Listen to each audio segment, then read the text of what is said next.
नमस्कार। आज बात करते हैं रामचरितमानस के एक बहुत ही दिलचस्प हिस्से की। राम लक्ष्मण परशुराम संवाद। ड्रामा, टेंशन, डायलॉग, सब कुछ है इसमें। स्कूल में तो पढ़ाई है, पर आज जरा गहराई से देखते हैं। बिल्कुल। और ये संवाद शुरू होता है सीता स्वयंवर में शिव धनुष टूटने के बाद। तुलसीदास जी की अवधी भाषा उफ कमाल है। हम कोशिश करेंगे परशुराम के गुस्से, राम की शांति और हाँ, लक्ष्मण के तीखे व्यंग के पीछे क्या है उसे समझने की। हाँ, तो कहानी शुरू होती है जनकपुर में। सीता स्वयंवर। शर्त थी शिव धनुष उठाने की। राम ने धनुष उठाया, डोरी चढ़ाने लगे और धनुष टूट गया। जोर की आवाज हुई होगी। जोर की आवाज। और वो आवाज सुनकर परशुराम, जो शिवजी के परम भक्त थे, वो गुस्से से मतलब बिल्कुल आग बबूला होकर सभा में आ गए। आते ही गरजे, ये शिव धनुष किसने तोड़ा? सोचिए माहौल कैसा हो गया होगा, एकदम तनाव वाला। बिल्कुल, गरम माहौल। गरम से भी ज्यादा। देखिए, वो कोई ऐसा वैसा धनुष नहीं था, उनके गुरु भगवान शिव का था। तो परशुराम के लिए ये सिर्फ धनुष टूटना नहीं था, ये उनके गुरु का अपमान था। भक्ति पर चोट थी। हाँ, पर्सनल ले लिया उन्होंने। जाहिर है। तो उनका वो भयंकर गुस्सा कुछ हद तक समझ आता है। वो इसे गुरु का तिरस्कार मान रहे थे।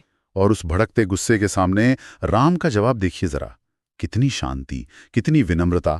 कहते हैं, नाथ संबुधनु भंजने हारा, हो ही केउ एक दास तुम्हारा। मतलब, हे नाथ, शिवजी का धनुष तोड़ने वाला आपका कोई दास ही होगा। आज्ञा दीजिए, क्या करना है। कमाल का संयम। हाँ, पर ये सिर्फ विनम्रता थी या स्थिति संभालने की कोशिश? राम जानते थे भाई, गुस्से का जवाब गुस्सा नहीं होता। लेकिन परशुराम कहाँ मानने वाले थे। वो बोले, सेवक वो होता है जो सेवा करे, ये तो दुश्मनी वाला काम है। सेवक सो जो करे सेवकाई, अरी करनी कर करिए लड़ाई। साफ कह दिया, तोड़ने वाला सेवक नहीं शत्रु है। और फिर तो सीधा अपने सबसे बड़े दुश्मन से तुलना कर दी। कहते हैं, सहस्त्र बाहु सम सो रिप मोरा। जिसने धनुष तोड़ा वो सहस्त्र बाहु जैसा मेरा दुश्मन है। अच्छा, अभी सहस्त्रबाहु कौन था जिसके नाम से परशुराम का पारा इतना चढ़ गया? देखिए, सहस्त्र बाहु का जिक्र समझना बहुत जरूरी है परशुराम के गुस्से को समझने के लिए। असल में एक राजा था, कार्तवीर्य अर्जुन।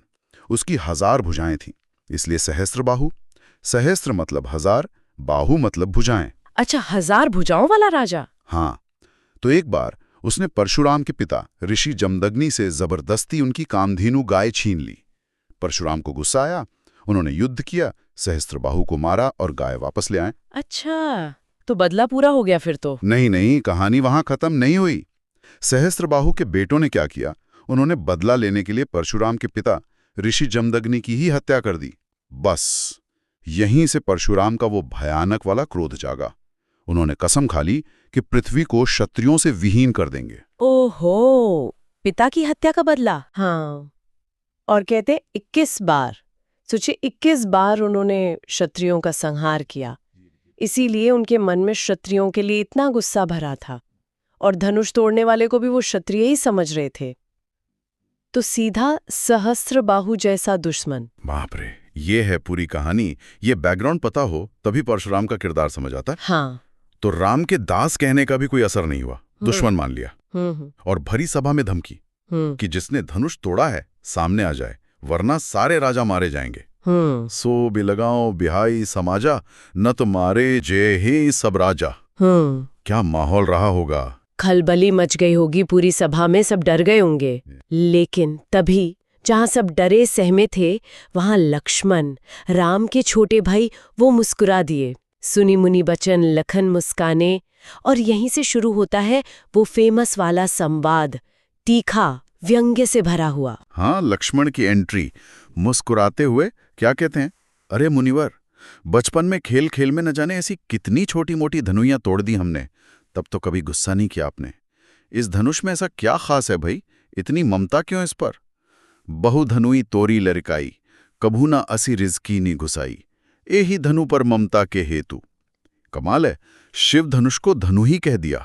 ये सिर्फ हिम्मत नहीं थी, ये सीधा परशुराम के अहंकार पर चोट थी।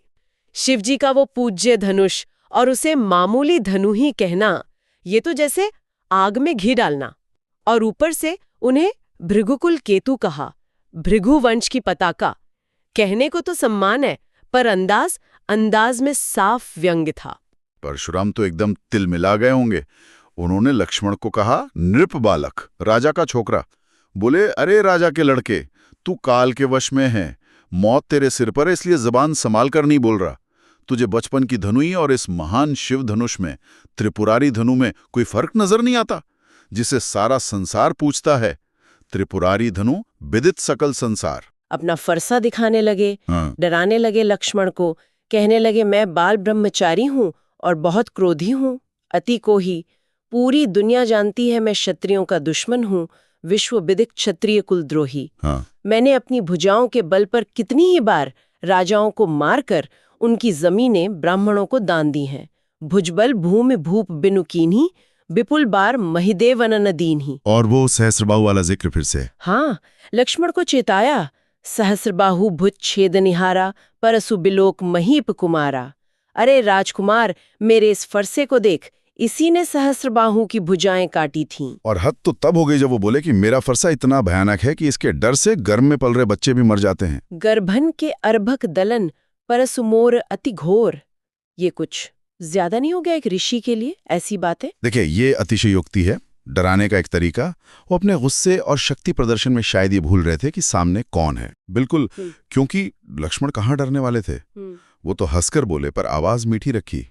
बिहसी लखनो बोले मृदुबानी। कहा, वाह मुनिवर, आप तो खुद को बहुत बड़ा योद्धा समझ रहे हैं। बार बार मुझे ये कुल्हाड़ी दिखा रहे हैं, पुनी पुनी मोही दिखावों कुठारू। ऐसा लग रहा है जैसे फूंक मारकर पहाड़ उड़ाना चाहते हो। चाहत उड़ावन फूंकी पहाड़ू। क्या जवाब था?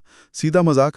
हाँ, उनकी धमकियों का मजाक उड़ा दिया। हाँ। और फिर वो कुमड़ बतिया वाला उदाहरण। कुमड़ बतिया मतलब छुई मुई का पौधा या कद्दू का छोटा कच्चा फल। हाँ। बहुत नाजुक। हाँ, जो उंगली दिखाने से मुरझा जाए। बिल्कुल।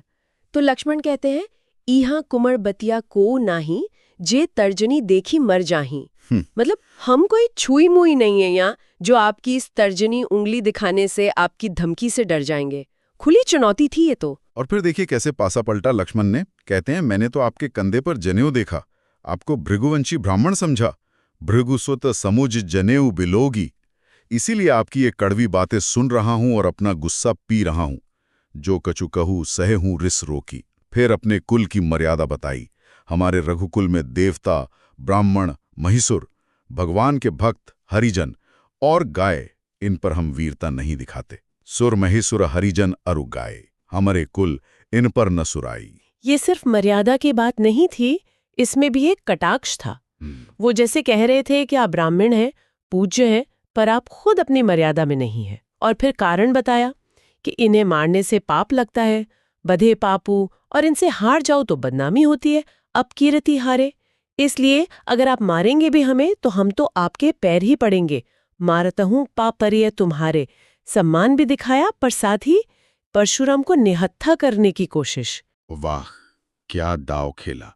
और फिर वो लाइन तो गजब है, कोटि कुल सम वचनो तुम्हारा। आपके तो वचन ही करोड़ों वज्रों जैसे कठोर हैं। ये धनुष बाण और फरसा तो आपने बेकार ही उठाया हुआ है। व्यर्थ धरो हूं धनु बाण कुठारा। बातें ही काफी हैं आपके तो।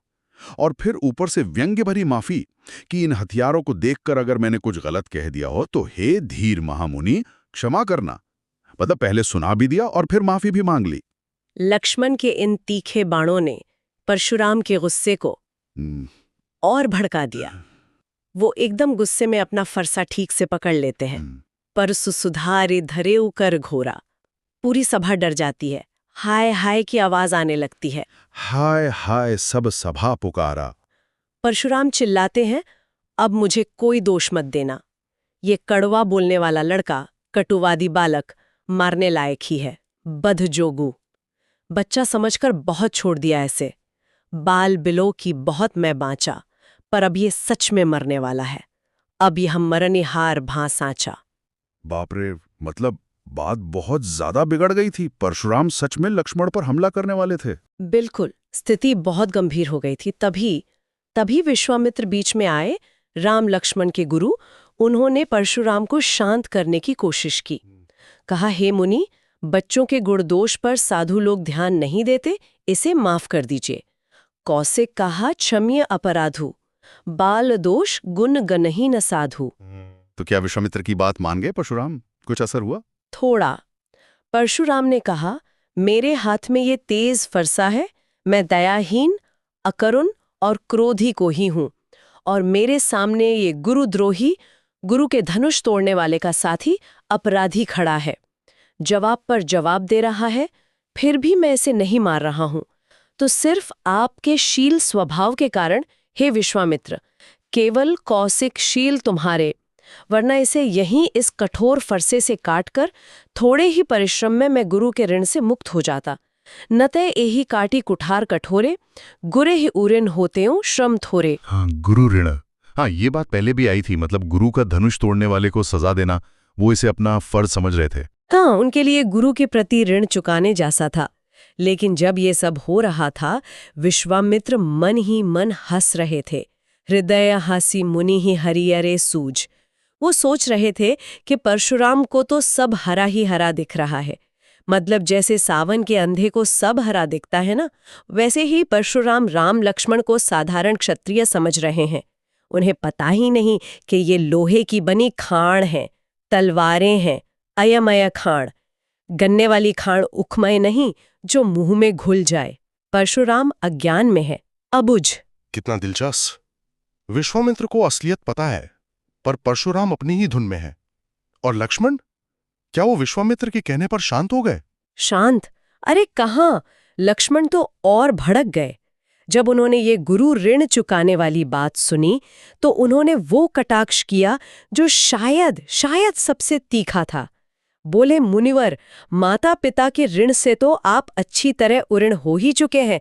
मातु पितः उऋण भये नीके। ये एक इशारा था उस कहानी की तरफ जहां परशुराम ने पिता की आज्ञा पर अपनी मां का सिर काट दिया था। खा व्यंग्य था। और वो रुके नहीं, बोले, अब बस गुरु का ऋण बचा है, जिसकी आपको बहुत चिंता हो रही है। गुरु ऋणु रहा, सोचू बड़ जी के। और मजाक उड़ाते हुए कहा, लगता है ये गुरु का ऋण बहुत पुराना हो गया है, तो ब्याज भी बहुत बढ़ गया होगा। दिन चले गए, ब्याज बढ़ बाढ़ा। लाइए, किसी हिसाब किताब करने वाले बेविहरिया को बुला लीजिए, मैं अपनी थैली खोलकर सारा हिसाब अभी चुका देता हूँ। थैली खोली। अब तो परशुराम का गुस्सा 7वें आसमान पे पहुंच गया होगा। सोचकर भी डर लग रहा है। बिल्कुल। लक्ष्मण ने तो जैसे पेट्रोल ही डाल दिया था आग में, और कहते गए, हे भृगुश्रेष्ठ, बार बार मुझे फरसा दिखा रहे हैं, पर हे राजाओं के दुश्मन नृपद्रोही, मैं आपको ब्राह्मण समझकर छोड़ रहा हूं। लगता है आपको युद्ध भूमि में कभी असली वीर योद्धा सुभट मिले ही नहीं। हे ब्राह्मण देवता, द्विज देवता, आप तो बस घर में ही शेर बने फिरते हैं, घरे ही के बाड़े। उफ, अब तो सभा के लोग भी बोल पड़े होंगे शायद। हाँ बिल्कुल, सब कहने लगे अनुचित है, अनुचित है। माहौल बहुत बिगड़ गया था। तब श्री राम ने देखा कि बात हद से ज्यादा बिगड़ रही है। उन्होंने आंखों से इशारा किया, सयन ही, और लक्ष्मण को रोक दिया। लखनऊ ने बारे। कितनी शांति से, बिना एक शब्द कहे राम ने स्थिति संभाल ली। राम का हस्तक्षेप जरूरी हो गया था। हाँ, और फिर तुलसीदास जी आखिरी दोहे में जैसे सब कुछ समेट देते हैं।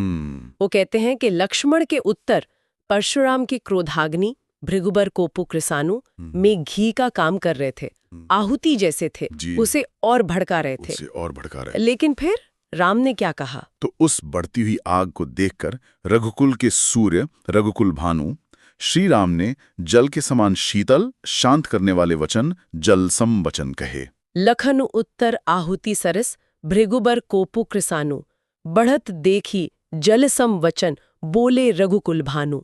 और राम के उन शांत वचनों ने आखिरकार परशुराम के क्रोध को शांत किया। वाह, तो ये था पूरा राम लक्ष्मण परशुराम संवाद। सिर्फ गुस्सा और वीरता नहीं, ये तो किरदारों का, चरित्रों का टकराव है।